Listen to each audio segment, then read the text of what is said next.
হঠাৎ তিনি মসজিদে নববীর মিম্বারে পা রেখে বললেন আমিন।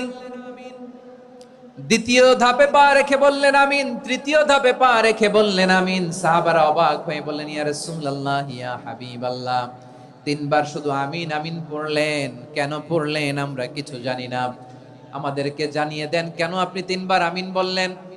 রাহমাতাল লিল আলামিন আল্লাহর হাবিব বললেন, ও আমার প্রাণের সাহাবীরা, আমি যখন মসজিদে নববীর মিম্বারের প্রথম ধাপে পা রেখেছি, সাইয়েদনা জিবরিল এসে আমাকে বলেছে, ও নবী, আপনার নাম শুনে যে ব্যক্তি আপনার উপর দুরূদ পড়ে না তার ধ্বংস। আপনি বলেন আমিন। আমি বলেছি আমিন।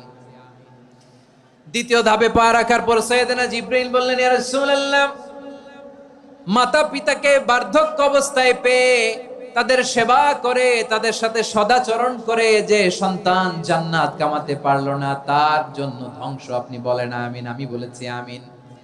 আবার মিম্বারের তৃতীয় ধাপে ঠিক যখনই আমি পা রাখলাম, সাইয়েদনা জিবরাইল বললেন, নবী, রমজান মাস পাওয়ার পরে এই মাসে ইবাদত করে যে ব্যক্তি নিজের গুনাহ মাফ করাতে পারলো না, তার জন্য ধ্বংস। আপনি আওয়াজ করে পড়েন আমিন। কত বড় ধমক, কত বড় ওয়ার্নিং দেখছেন! যে রমাদান পেয়েছে কিন্তু রমাদানের ইবাদত করার মধ্য দিয়ে সে নিজেকে জাহান্নাম থেকে মুক্ত বানাতে পারলো না, তার উপর আল্লাহ লানত, তার জন্য ধ্বংস।